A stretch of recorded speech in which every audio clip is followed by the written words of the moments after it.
আমি এখন চলে এসেছি কোভালাম বিচে। কেরালায় যে কটি বিচ রয়েছে এটি তার মধ্যে একটি অন্যতম সেরা বিচ। অনেক মানুষ এখানে রয়েছে। সমুদ্রের ঢেউও আজকে খুব ভালো আর পরিষ্কার নীল জল একদম।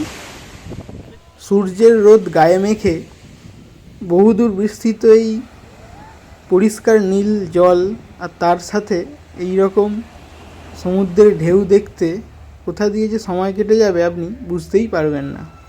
দেখতে পাচ্ছেন বহু মানুষ সমুদ্রের জলে নেমেছে। আপনারাও এই বিচে এসে সমুদ্রের জলে স্নান করার মজা নিতে পারেন। তিরুবনন্তপুরম স্টেশন থেকে 13 কিলোমিটার দূরত্বে অবস্থিত এই কোভালাম বিচটি সমুদ্রপ্রিয় মানুষদের জন্য একদম একটি পারফেক্ট ডেস্টিনেশান।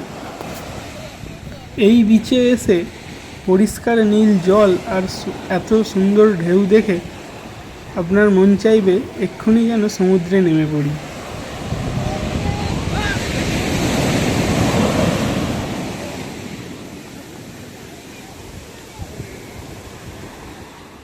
দেখতে পাচ্ছেন এখানে স্পিড বোট রয়েছে, তো চাইলেই আপনারা এই স্পিড বোটে করে কিছুটা সমুদ্রে ঘুরে আসতে পারেন।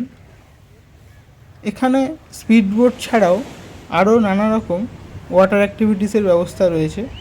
সমুদ্রের পাড়ে এই বিচ থেকে এরকম দেখতে পাচ্ছেন ছাতা লাগানো শুয়ে দেখারও ব্যবস্থা রয়েছে।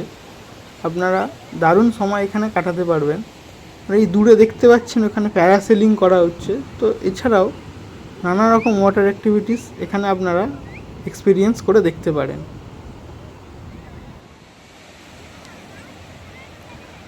কোভালাম বিচের মূল আকর্ষণ হচ্ছে এই বিচের এই লাইট হাউস।